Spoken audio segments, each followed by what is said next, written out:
Assalamu alaikum урматтуу телекөрүүчүлөр.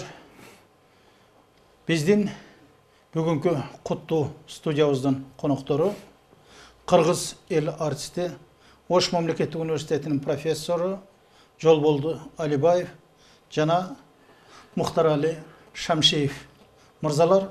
Биз эки инсанды куттуу төрүбүзгө чакыргандыгыбыздын себеби мына жыл сайын ушул 8 марттын арапасында бул алам менен эрте коштошуп өтүп кеткен Жеңишбек Шамшиев агабызды эстеп эскерүүнү биз традицияга айлантып бара жатабыз. Бул инсан жөнүндө канча сөз кылсак, артында калган мурастарын канча эл журтка жеткизүүгө аракет кылсак аздык кылар. Сиздер туура көрсөңүздөр, ушул Жеңишбек аганын бир канаттуу чыгармасы менен баштасак дагы, анан сөз уласак Жолболду эке. Кандай дейсиз?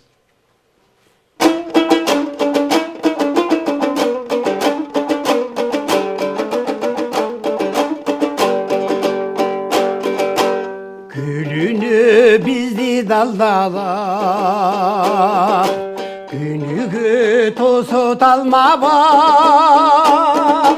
Kozgoğum gelip süründü, kolundu koyum karmalap, karmalap.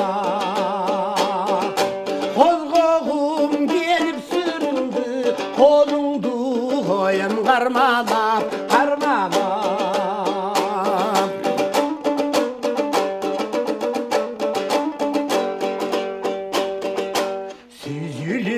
Tiktep karasan, sürdönüp sözden adaşan. Yengeli açık can elim, emnegimin tip baratam. Yengeli açık can elim, emnegimin tip baratam.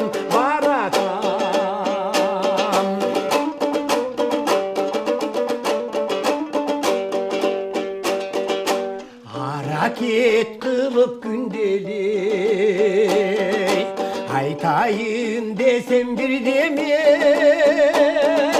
Nigedir yürek jaltanat, yürsök dağdayım bir gele.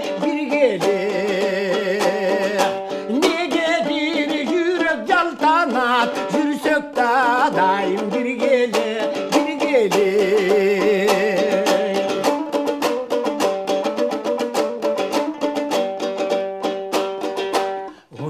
Basuyang nemeni ушинтип сынай береби уsun балын таттырып угушу бир сөз дегеми уsun балын таттырып угушу бир сөз дегеми Албетте бул 70-80 жылдарда элдин бардыгын жан дүйнөсүн козгогон, эл тажабай оккон чыгармалардын бири эле. Жолболду эке, сиз демиңизди башкача мына чоң теринин бучкагы деп коебуз. Баятан бери сиз ырдап жатканда атасынын каламынан жаралган ырларды китепти карап толкунданып отурат. Мухтаралыга экөөбүз сөз берели дагы анан. Ассаламу алейкум, урматтуу телекөрүүчүлөр, урматтуу эл журт. Мен сөзүн башында Султан эке айтмакчы, ушу атамдын ырларын карап отуруп, бир ырын 4 сагын айтып анан баштасам деп чечтим. Урматтап сыйлап калкымды, унутпай ата салтымды, эл ирип атак даңк күтпөйм, эл билсе болду баркымды деп атам жазып кеткен эле. Ушу атамдын баркын, кадыр баркын билип, сиздер ушу атам сыйлап эскерип отурганыңыздарга чоң рахмат айтам. Жеңишбек ага менен сиз үзөңгүлөш чогуу жүрүп калган, насаатын угуп калган, акыл насаатын угуп калган. Ошондой эле ушу кишилердин ырдаган ырларына өзүңүздөр шыктанып, аны элге журтка жеткирген инсандардын бирисиз. Адамдын дагы адамы бар дегендей, өнөрдүн дагы өнөрү бар да. Эми бул Жеңишбек эке жөнүндө сөз кыла турган болсок, бул нукура элдик талант да. Нукура элдик талант. Мындайлар аз болот. Анан булардын өмүрү абдан узун болот. Себеби булар чыныгы Экинчи өмүр, ооба чыныгы элдин адамдары да, элдин кылымдардан бери келаткан жанагы салтын улаган, өнөрүн улаган адамдар да булар. Мына биз эми жакшы билесиңер силер деле, мына 65-60 жылдардан кийин биздин кыргыз өнөрүнө жана аккордеон деген кирип, жана Мамат Оморов, андан кийин мына биздин улуу Рыспай агаларыбыз ойноп, анан оюнчугар ырдап, анан ошондо биз өзгөчө көптөгөн өнөр жаштары, ошондо да биз жаш элек, ошол аккордеон көтөрүп, анан ошол жака өтүп кеткенбиз да. Ошо бир кезде. Бул эми көрсө ошондой бир Алардын арасында өзүңүз да болгонсуз да. ооба, анын арасында биз деле болгонбуз. Болбосо мен деле жашыман комуз үйрөнүп, комуз менен ырдап жүргөнмүн. Бирок эми баягы учурга байланыштуу, анан баарыбыз ушул Рыспай Абдыкадыровтай болобуз деп, анан кийин аккордеон көтөрүп ырдап, анан ошол жака өтүп кетип, анан баягы кылымдардан бери келаткан кыргыз комузун көпчүлүк жаштар кармабай калганбыз да, колдонбой калганбыз. Өзгөчө мына оңончулук өнөрдө. Ошондо ушу мен билгенден ушу Ош өлкөмүндө ушу бирин серин гана адам. Ошонун үчүндө ушу биздин Жеңишбек агабыз колунан комузун түшүрбөй, анан комузга жанагындай бир сонун огондорду жаратып, анан элге таанылып, анан ошо комуздун улуулугун сактап калган адамдардын катарына кирет да. Мен ушуну баса белгилегим келет. Себеби жана комузчулук өнөрдө деле ошондой да. Мына биздин Болуш агабыз мына түштүк күүлөрүн жок кылбай сактап кайра элге берген сыяктуу, бул биздин Жеңишбек агабыз дагы кыргыз обонун кайра сактап элге берген адамдардын катарына кирип кетет да. Мына эми жанагы 67-жылдары болсо керек, мен билишимче ошондо биз мына азыркы искусство факультетинде окуп жүргөн маалда ушу бир сулуу келген, абдан келишимдүү, анан өтө мыкты кийинген, анан бир жаш жигит ушу Рыспай аганы издеп келет эле да. Анан биз анча башында анча көңүл бурбаппыз. Бул жөн эле туугандар окшойт деп. Көрсө ушу Жеңишбек Шамшиев экен да. Көрсө ошондо эле бул комуз чертчү экен, ырга кызыгып жүрчү экен. Анан ошо Рыспай ака абдан жашынан тааныш экен. Анан ошого издеп келип, анан жүрчү эле да. Анан баягы кыздарды билесиң да, баягы сулуу жигиттерди көрсө кызыгып, кыздар өзгөчө калып болот да. Анан ошо биз кыздардан укканбыз. Алайкуулук болот экен, аты ушундай экен, Шамшиев Жеңишбек деген экен, Айыл чарба институтунда окуйт экен. Рыспай Абдыкадыров экөө жакын агыл экен. Муктар сыяктуу болгон го, сулуу жигит эле. Зыңгырап турган. Анан кийин, анан өзгөчө бул киши Жеңишбек ака ошо маалдагы кээ бир институтта иштеген агайлардан да мыкты кийинет эле да. Анан көрсө, эми ачык айтып коюш керек, көрсө атасы башкарма экен, колунда бар экен дегендей. Бирок ошону дагы Жеңишбек ака абдан жакшы колдонуп, анан кийин баягы келип жүрчү да. Анан эле ушул жанагы угузчубуздер жана мен жогору жакта ырдаган. Анан кийин баягы кийин Толгонуу деген ыры чыкты жана ата жөнүндө. Анан кийин Таарымба деген бир 4-5 мыкты соон ырларын чыгарып, анан радиодон абдан көп берилип, анан элге ошол Жеңишбек ака ошондо эле чүү дегенде эле өз үнү менен, өз өңү менен, өзүнүн стили менен элге таанылган адам. Анда ошондон да бирди укпайлыбы? Ошо элге алгач таанылган ырларынан. Эми жакшы болот. Эми бул жерде дагы бир айтып кетишибиз керек. Жеңишбек ака өзүнүн обондоруна көбүнчө өзү сөз жазат да. Мен аны башында ойлоп жүрүпмүн да, бул анын ыр жазганын билбей эле, бул соон ырларды кайсы акындар жазды экен. Эми Сооронбай Жусуев деген бар. Мына Какен Алмазбеков деген акындын сөзүнө дагы көп чыгарыш эле. Шамда ошолордун сөздөрү окшойт деп жүрө берипмин да. Анан Таарымба деген дагы абдан сонун сөзү да абдан сонун да. Төп келген. Анан жанагы угузчу бир сөз Какен Алмазбековдук өзү. Сөзү. Анан мен Таарымба да ошо Какен Алмазбековду окшойт деп жүрө бердим да. Анан кийин карасам, Жеңишбек аканын өзүнүкү экен. Аны жана эсиңдеби деген көптөгөн андан сонун ырларды сөзүн дагы өзү жазып ырдаган экен да. Анан ошол эми мынау таарынба деген ыр да, бул эми муну элдин баары билет. Мына жарым кылымдан ашып кетсе дагы күнү бүгүнкүдөй жаңы боюнча элдер ырдап жүрөт да. Бул элди чочурткаткан ырлардан көрө элдин билген ыры жакшы болот. Абда муну эми 1-2 жыл мурун бул каракулжалыктар концерт коюшканда Бишкекке чейин барып келген. Биз Ошкодо концерт койгон. Ошондо жанагы программанын бери эле болгондо жарымы ушу Жеңишбек аканын ырларынан түзүлүптүр да. Бери эле болгондо жарымы. Анан мен ошондо ойлодум да, көрсө бул элдик ыр деген элдик ыр болот турбайбы.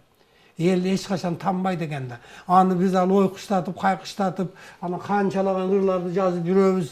Анын көбү элге сиңбейт экен. Көрсө эл кабыл ала турган кылымдардан бери элдин жүрөгүндө жашап келген кайрыктарды кайра элге берсе, анан эл ошону унутпайт экен да.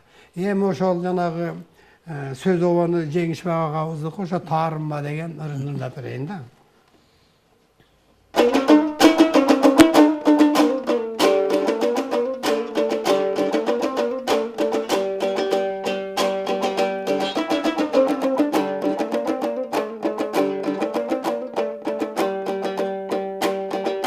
Negedir mağa tarınıp, gelbeysin üstüm zarığıp, jodurap gözün elestevi, yol garap yürüsem zarığıp. Yol garap yürüsem zarığıp, ey zarığıp.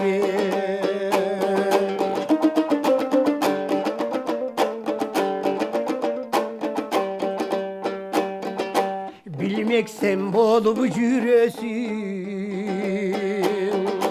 bilsen da jürök müdösün.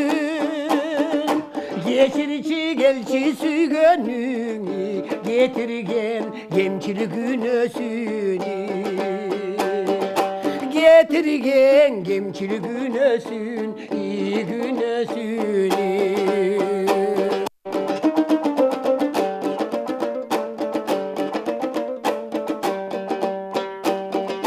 Kaymana dağlay günösü, kaygızın beni güdösü. Sükümsüz solup kalabını, süyünün gülele yürekten.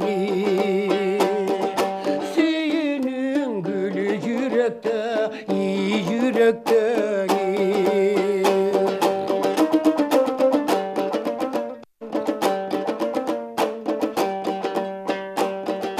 Koy kemi gelşi kuvanay, şattığa şattık uladay. Yüzünden tursun sezildi, yürekten bergen uvadan. Yürekten bergen uvada, iyi uvadan. Kem болбоңуз, бул ырдын тарыхын айтпады беле? Жоқ, бұл эми ошо сүйүрларда бар, мындай жаштыкта мындайлар көп чыгат да. Бул киши жаш маалда абдан сонурлар чыгарган. Жакшы адамдын уулу болушу өзү. Көбүнчө биздин замандаштарыбыз муну сыймык катары тутуп алышат. А бирок жакшынынга теңелген жакшы уул болушунун өзүндө чоң жоопкерчилик бар го. Туура айтасыз. Эми Кыргыз элине, ушу Кыргыз Республикасына таанымал кишинин баласы болуш деле бул мындай жоопкерчилик деп айтсак болот. Бир убакта биз эми балалык кезде аны жакшы билбесек, эс тартып чоңойгон сайын атамдын ушу кадырына, анан ушу биздин жүрүм турумубуз, кыймыл аракетибиз атамдын ушу репутациясына, атына мындай терс таасир этип калбаса экен деп жүрдүп чоңойдук да. Анан эми азыр көрсө бул аябай кандай десем, Аллахка шүгүр кылам мен. Ушундай атанын уулу болгоnuма. Эми мындай да бул Муктар Алини мында жакындан бери мен абдан жакшы билип, анан жакшы көрүп калдым да. Бул жана өзгөчө Жеңишбек агабызыма 70 жылдыгы өтпөдүбү Карагул жеринде. Анан ошондон кийин мына жакындан тааныш болуп, жакындан бирибизди бирибиз билип калдык. Мен эми бир өнөр адамы катары мен ыраазычылыгымды айтып коюшум керек да. Өнөр деген эми ушундай да, адам деген көз өтөт. Көз өткөндөн кийин ал эскерилип турбаса, унутулуп кеткендер канча болуп атат да. Мына биздин кечээ эле көз өтүп кеткен канчалар, эми мен атын айтпай эле коеюн. Мына биздин арабызда жүрүп эле көз өтүп кетти эле, мына эскерилбей, мына аты өчүп кетип атат да. Бул убакыт деген ушундай. Канчалаган мен деген кыйындар аты аталбай, ошо боюнча унутулуп калып атат. Мен мисал катары айтып коеюн, мына Үсен Сыдыков деген чоң оюнчу болгон, аны сен деле жакшы билсең керек. Мына ошол кезиндеги бир 5 манжа менен эсептей турган оюнчулардын ошо катарында болчу. Ошо биздин улуу Рыспай агабыз, жана Калыбек Тагайып, Аксубай Атабаев, ошол эле Үсен Сыдыков деген болгон. Мына көптөгөн ырлар, мына күн чыгышын дегендин өзү эле укмуш да. Мына ошол киши көз өтүп кетип, мына эскерилбей, ырлар анча мынча ырдалып жүрөт, бирок ата албай калды да. Эми ошону көрсө эскерип турушубуз керек экен да. Мына азыр кийинки маалда эми өзгөчө анын үй бүлөсү, балдары ушуну колго алып калышты да, заманга жараша. Болбосо мына телевидениядан ошо маданият министрлиги, мамлекеттик иш-чара катары, мамлекеттик иш-чара кылып, ушундай белгилүү адамдарды жыл сайын жок деген ошо туулган, көз өткөн, мына биздин Рыспай агабызга окшоп, мына ушу Жеңишбек акебизге окшоп эскерилип, мына чыгармалар ырдалып турса, бул аты унутулбайт да. Анан ал кишилердин арбагы дагы ыраазы болот эле дейм да. Мына Жеңишбек агабыздын дагы мына Рыспай агабыздай пешенеси ачык экен да бул жагынан. Эми Рыспай агабыздын эскерген уул балдары болбосо дагы анын аркасында туугандары бар экен. Эли журту бар экен ошо Карагулжадай. Анан кийин мына бизге окшогон шакирттерди өстүрүп койгон экен. Мына Рыспай агабыздын атын өчүрбөй, мына ырларын ырдап, мына азыркыга чейин келатабыз да. Мына көз өтүп кетке канча жыл болгонуна карабыз да. Мына Жеңишбек агабызды дагы ушундай кылып мына ушу балдары баш болуп, жана жеңебиз абдан жакшы киши экен, өнөрдү аздектеген, анан Жеңишбек агабызды чындап, чын дилинен жакшы көргөн, сүйгөн адам экен. Мына азыркы күндө дагы ошо жеңебиз баш болуп, мына балдары мына эскерип, мына китептерин чыгарып, концерттерин уюштуруп атышат. Анан өзгөчө Карагул элине дагы ыраазычылыгымды айтып коюшум керек. 70 жылдыгын республикалык деңгээлде дүңгүрөтүп өткөрүп беришти да. Анан эми эмне дейт элек? Эми бул Жеңишбек өзү өмүрүндө мамлекеттик иште көп иштеген киши да. Абдан оор иштерди иштеген бул. Мамлекеттик кызматтарды иштеген. Ушу райондо чоң тармактарды башкарган. Бир канча жыл партияны башкарып жүргөн, партком болуп. Өмүрүнүн акырында жана мүлк фондусу дегенди башкарып турган экен. Анан ошол жердеги элдердин угуп алып мен ушунчалык ыраазы болдум да. Ошо мүлк фондусун башкарып жүрүп, канчалаган чоңдор көп жерлерди приватташтырып алса, колунда туруп бир дагы жерди приватташтырып албаптыр да.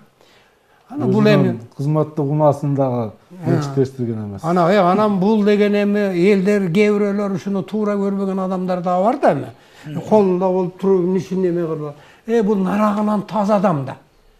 Мына ошо таза адамдан жанагындай укмуштуудай соонун чыгармалары жаралып атпайбы? Мына көөдөнүң таза болбосо, жүрөгүң таза болбосо, ал жанагындай ырлар чыкпайт. Анан өзгөчө бул Жеңишбек акенин адамгерчилиги абдан улуу болчу да. Качан көрсөң, ошо күлүп жайнап, улууга улуудай, кичүүгө кичүүдай ушундай соонун мамиле кылып, өзүнүн жөнөкөйлүгүнөн жаз эмес да. Kээ бир адамдарды билебиз, кичине кызматка көтөрүлсө эле мурдун көтөрүп, калгандары теңсинбей калгандар көп. Мына өмүрүнүн акырына чейин мына Жеңишбай ака ошондой жакшы жашап өттү да. Сиз эми Арноордан мурда азыр өзүңүз айтып аткан баягы сөз сууп калбасын, ошо тазалыкка чакырган, улуулукка чакырган ырнанан бир шеңгел ырдасаңыз дагы, анан бул колуңузга кармаган кагаздан анан окуп берсеңиз. Жакшы болот. Эми мына бул жерде Жеңишбай аканын жана сөз болуп калбадыбы? Өзү сөз жазып ырдаган ырлар өтө көп экен. Анан өзгөчө мына Каракулжа жөнүндө, Алайкуу жөнүндө дагы сонун ырлар жазган экен да. Мына азыр ырдалып жүрөт. Бул өз элин, өз жерин сүйгөндүк да. Мына биз эми көпчүлүгү жанагы кыздарга арнап, анан сүйүп күйүп Ырысбай ака баш болуп жүрдүк да. Жеңишбай ака деле ошондой эле сонун ырларды жаратты. Бирок ошол эле кезде эл жер жөнүндө дагы сонун ырлар жаралган экен да. Анан көбүнчө сөздөрүн өзү жазып, анан өзү ырдаган. Мына кийинки маалда эл канча белгисиз болбогону менен өзү ырдап кеткен ырлары дагы бар да. Ошондой ырларынын бири мына балбулдап жана сүйүү оту деген ыр экен. Аны ошону элге тартуулап коелу да.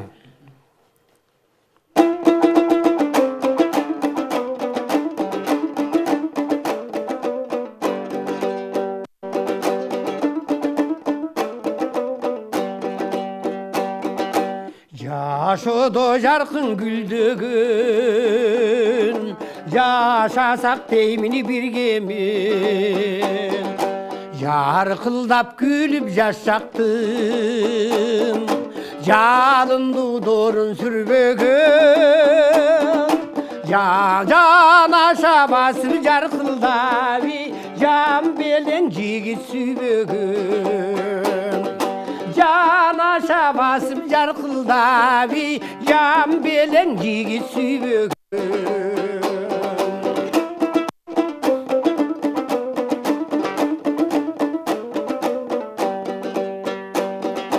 Көмүскө атап атыңды, көркөмүң көзгө тартылды. Көрсөң да болуп көрмөксүн, көбөйттүң менин дартымды. Көңүлсүз далай күн өттүң, көз салсам карап артымды. Көңүлсүз далай күн өттүң, көз салсам карап артымды.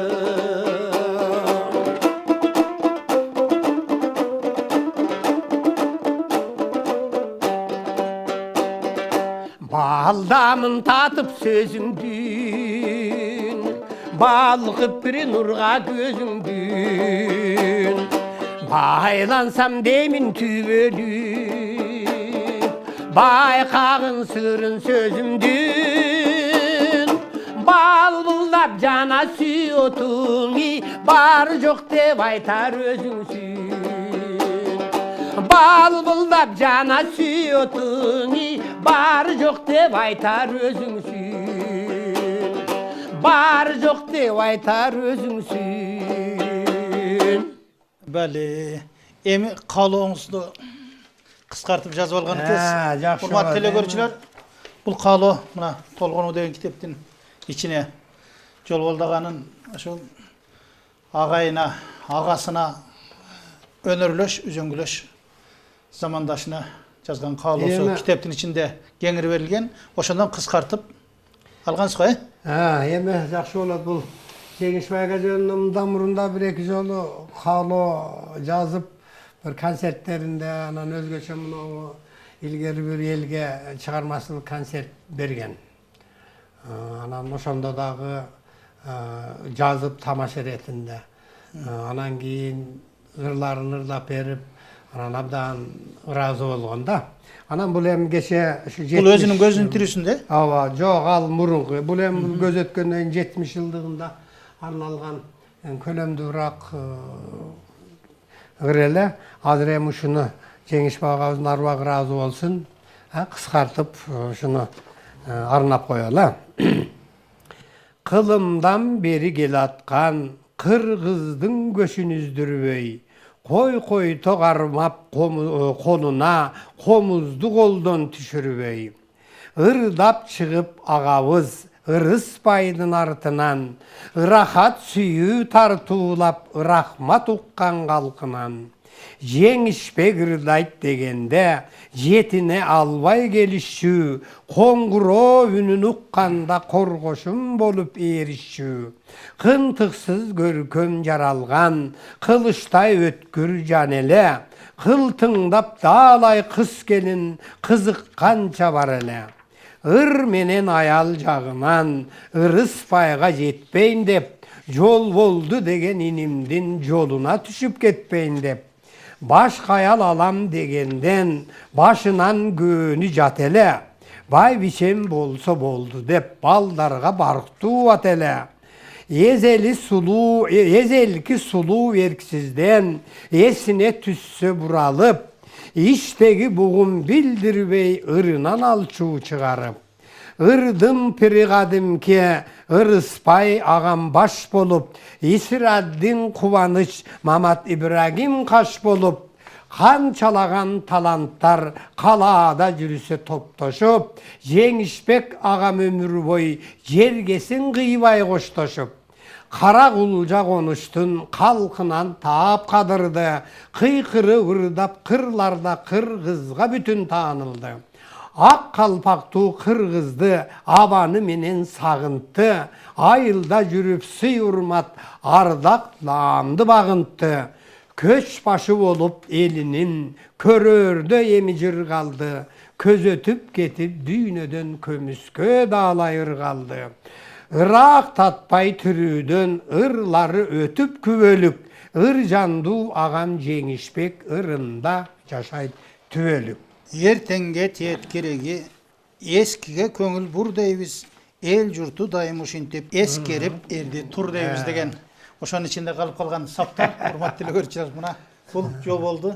Алибаевдин жан дүйнөсүнөн жарып чыккан чындыкты чысалада кызартып туруп элге журтка сунган. Мен бул жанагы мен дагы өзгөчө адамга да, ал эркек болобу, аял болобу, ал жары жакшы болуш керек экен да.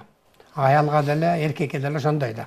Экөө жакшы болсо, бири-бирин бааласа, барктаса, ана мындай жакшынакай балдарды өстүрүп дегендей, анан аркасында жакшы атып калып дегендей да. Анан өзгөчө бул өнөр адамдарына мына аял заты жакшы болуш керек экен да. Эми шекериңиз болсоңузда Жан шеригим жарык нурум деген толгонуу деген китебиндеги Сайып Жамал апага арнап жазган bir ырын окуйлу дагы. Анан сөздү улайлы. Алтын шоолам, мага жанган нур гүлүм. Ашык болдум сага кайра мен бүгүн. Жанган шамым, сени көрсөм ардайым. Алоолонот сен деп каккан ак сүйүм. Ezilgenim, сездиң бекен ойлонуп. Мен сен үчүн жаның дагы каныңмын. Sen men üçün bakıtsın da tağlaysın. Men sen üçün kıyvas ömür jarыңмын. Men barganda sezdin beken oyumdu. Eriningdi karap kayra jönöymün. Sen kağlasan ottoy dinen bilemin. Sezim soğut meyli işten öörmün. Sen ot bolsoň men kömün tavına. Eger biri tursa senin janыңda. Anda asman bürkö bulut men üçün. Ura körbeyim, Kuda paygамбарыңа дейт. Мына эми сөзүңүздү эми угаңыз. Эми бул мен кийин билдим да, мына өзгөчө мына 70 жылдан кийин ошо эжекебиз менен эми жакындан тааныш болуп, мына азыр Ошто экен көбүнчө мына учурашып турабыз. Бул эми чыныгы өнөр адамынын жары экен да. Өнөрдү сыйлаган, урматтаган. Баягы мындай белгилүү адамдын жары болушу өтө кыйын. Бул жерде кеп чынынан бузулбайт дейт, ачык айтып коюш керек. Бул Жеңишбек ага окшогон улуу, сулуу адамдарды бардыгы эле сүйгөн өзү кезинде. Бул ошого татыктуу адам болчу да. Мен жогору жакта айтпадымбы? Андан келишкен жигит болчу. Ал андай жигиттер Кыргызда аз эле. Ою дагы келишкен, бою дагы келишкен, сулуулугу дагы келишкен. Үнү дагы бардыгы келишкен адам аз эле болот өзү. Мына ошондой адамдын ушу саналуу адамдардын бири ушу биздин жеңишбек агабыз болчу да. Мына ошондой адамды мына өмүр бою бөпөлөп өстүрүп, жанынан жылдырбай, ошону кармап калыштын өзү дагы чоң эрдик да. Аны көрсө эжекебиз өз дагы мындан сулуу аял экен. Мына азыр 70-тен ашып калганына карабастан дагы деле мен көрүп жүрөм. Ушундай ыман ысык, анан сулуу, жакшынакай, анан баардыгы келишкен аял да. Мындай сөзү сүйлөбөй турса деле анын жакшы аял экени көрүнүп турат да. Анан ошон үчүн жанагы Жеңишбектей улуу адамды элге берип койгон да. Болбосо мен жогору жакта айткандай бул киши чарбада иштеген киши да, мамлекеттик иште иштеген киши, күндөп түндөп мамлекеттин иши менен жүргөн киши. Мына ошондой кишини бөпөлөп өстүрүп, ошол эле кезде укмуштуудай өлбөс өчпөс чыгармаларды жараттырып, элге алып чыгып койгондун өзү дагы анча-мынча аял затынын колунан келе бербейт да. Эми ушуну ыр менен бир коштурсоңуз. Ушу жерге бир токтоп коеюнбу? Укканымда апам айтчу экен. Апам эми баягындай муза болгон экен да. Анан баягы жаңы үйлөнгөндөн кийин апам ооруп калып, анан ооруканада жатып калганда атам үйүнүгө жаңы апама арнап ыр жазып алып барып беришкен гүлдестик катарычы. Анан ушу сен ооруп калган үчүн ошо мага бир түрткү болдубу? Болбосо бирөөлөрдүн ырын эле ырдап аткаруучу гана болуп калмакмын. Акындык өнөргө? Бул обончулук да ошондон кийин чыгып атпайбы? Ошого обончулуктагы ыр жазгандагы өнөрү барды ошо сен мага түрткү болгонсуң деп апам айтчу экен да. Туура айтат. Эми баарыбыз эле билебиз да эми ал ошо бир кезинде бир жакшы сулууларды көрүп, ошолорго анан кийин арнап ыр жазып, ошолорго арнап жүрөк сырын билдирем деп жүрүп, анан обончу, ырчы белгилүү болгондордун баары эле негизинен ошондон баштаган да. Мисалы биздин Ырысбай агабыз, ама ага болсо илгерки жеңи жок токтогулдар деле ошо сулууларга жетпей калып, анан ыр чыгарып, анан күйүп жүрүшүп, анан улуу акын болуп өлөсөп чыгып Көчүлөп келесиңер өзүңүз. Эми ошого татыктуу аялдарды жаратып койгон өзү Кудайга да ыраазы болушубуз керек да эми. Эми бул жерде билесиңби деген бир жакшы ыр бар. Муну эми баардык ырда жүрөт. Абдан сонун ыр. Обону да сөзү да төп келишкен. Анан мунун сөзү Илгиз Гилязетдинов деген акындыкы. Аны эми жакшы билесиңер да.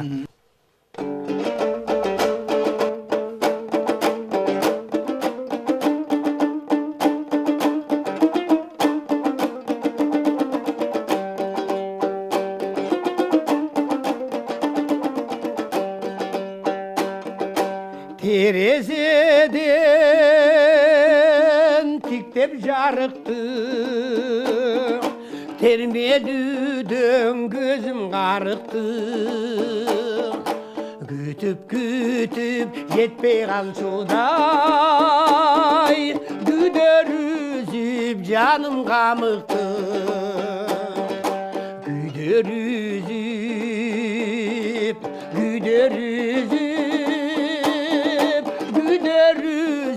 canım kamıktı.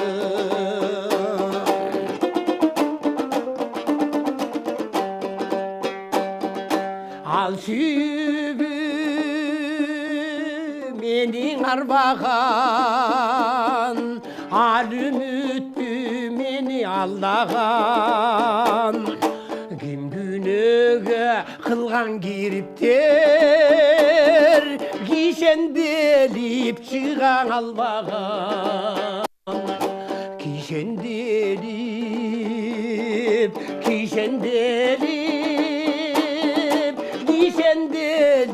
çıgan albağan.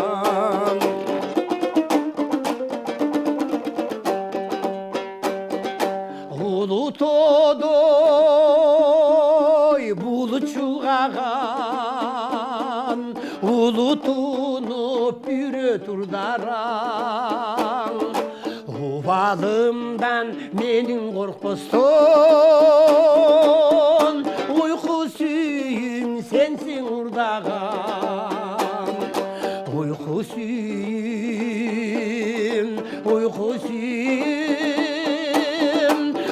suyum sensin ырдаған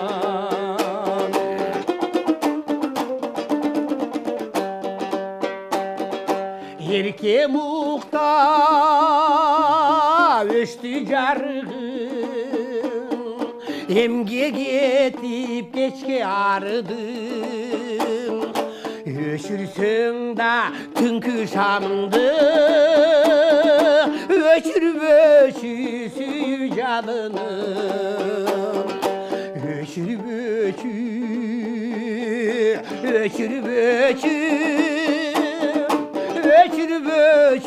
sүй jadının Öşürüp sүй jadının Bəli, kem bolmamız. Hurmatly görüşçüler, biz mına uşul Жеңишбек Шамшиев агабыздан арбаган разы кылуу аракетинде туылган күнүнүн арапасында чогулуп ошол кишинин жан дүйнөсүн жарып чыккан чыгармачылыгынын айрым бир шеңгелдерин сиздерге сунуштап жатабыз. Акын деген ырын жалпы телекөрүүчүлөрүбүзгө окуп берип койсом дагы андайын сөз дулайлы. Акын ким? Пейли таза мээрим артык, жүрөгү назык гүлдөн жаралгандай. Акын ким? Акын чындык, акын дайра, күн түнү талбай аккан тыным албай. Акын ким? Келечекти көрө алат. Акын ок, душманга өлүм тийген таамай. Акын от калеминен жалын бүткөн, жарк этсе куйкалоочу чагылгандай. Калеминен дүбүрөп табыш чыгат, кээде өлүм кызыл кыргын чабыш чыгат. Кээде жаңы эскинин ортосунда эбегейсиз тирешкен жарыш чыгат. Акын жоюп эскини тамырынан, алга сүрөп жаңыга жарык кылат. Сүйүүнүн жыпар гүлү акындарда, булбулдун назик үнү акындарда. Кайрат, шык, эрдик, көктүк, тайманбастык, өнөрдүн миң бир түрү акындарда. Акын ой, кыял менен кошо сызган, акын бул космоско да биринчи учкан.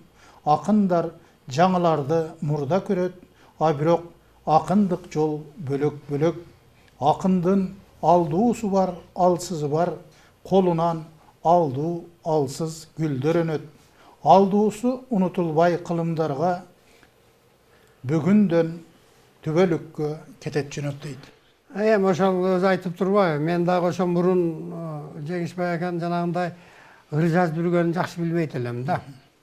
А көрсө бул ошол обончулук менен ошо ыр жазуунда кошо алып жүргөн экен да. Ага мына китебиндеги сонун ырлары мисал болуп атпайбы?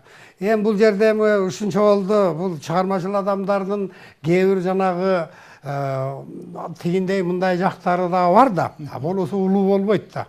Мен ошо элге бир кичине көңүлү да көтөрүлүп калсын, Жеңишбек агабыздын арбагы ыраазы болуп калсын деп бир немен айтып кетейин. Окуяны. Анау илгери Союздун кези эле анда 80-жылдардан кийинирээк болуш керек. Анда бирок Союздун маалы болчу. 85-жылдын ары бери 80-жылдар эле экен көрсө. Аны ошондо мына Ошто чоң концерт уюштурулуп калды да, анда область бир эле да түштүк боюнча.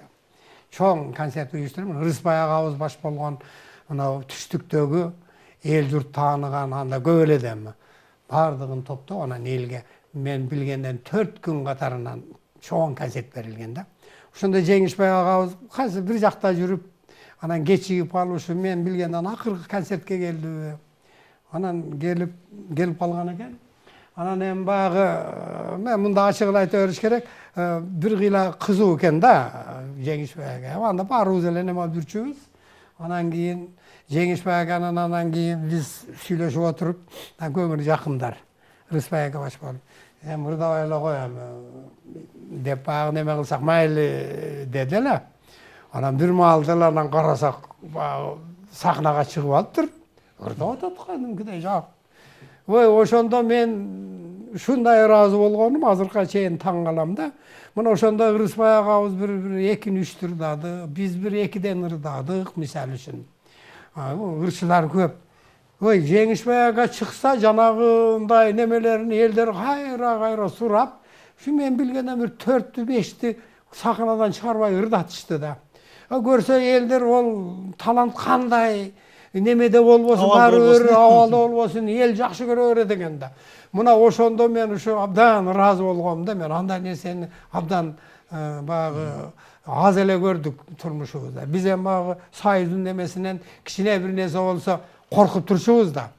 Muna bul kişi oşondo janagı çoğun kızmatlar iştegende arasından korkmasdan sakınaga çıkıp bırdap elдің барын surandırıp oşonda bir neme kılganda. Эми ошондо кайсын ырдады элесиңизде барбы? Жо, анда мынча болгондон кийин жанагы ырдарды ырдады окшойт чагында. Эми жеңишмаган абдан көп сонурлар абдан көп. Эми ошондойдун бирин ырдап берем. Бул алгачкы ырларына кирет. Сөзү обон өзүнүкү. Мен жогору жакта айткандай, bunun sözü dagы bir жакшы акындык болса керек деп ойлоп жүрчүмүн да. Көрсө өзүнүкү экен. Эсиңде деген ырда.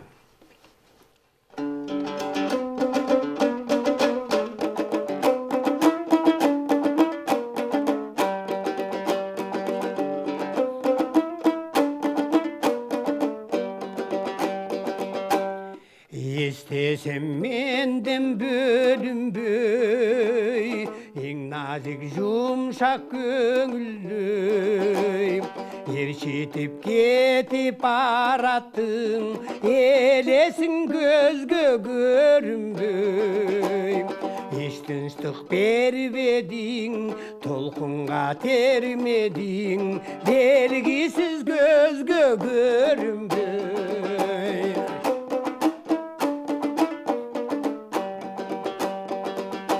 Şarkıra baksa sutunup, sen yazgı güldöy kulup urup, kırangdan kıya karadın, kol sundum ünsüz umtulup. Yılmaydın caygana, gül koşup aylana, kol sundum ünsüz umtulup.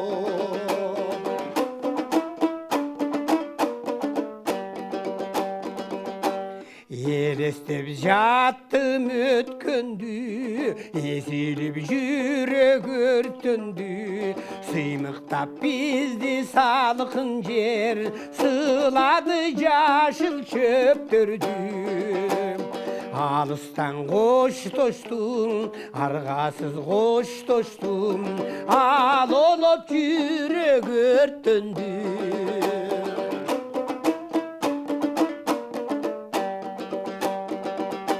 Elesi oşul münöttün, susunday tunuk büröktün. Algaçkı suyum arnağan, açkıcı sensin jüröktün. Bilersin esinde, aylutun geçinde, açkıcım bergen jüröktün. Bilirsin esinde, aylutun geçinde, aşkışım bergen jüröktün. Азыркы эсиңдеби деген ыр мына ушул Жеңишбек агабыздын алгачкы тушоо кескен оондорунун ырларынын бири экен. Албетте сөздүн маңызы, мааниси бул кимге кандай абалда эмнеге арналгандыгын телекөрүүчүлөрүбүз өздөрү чечмелеп алышса болот. Биз муну майдалап айтып отурбайлы. Ал эми биз сөздү ушул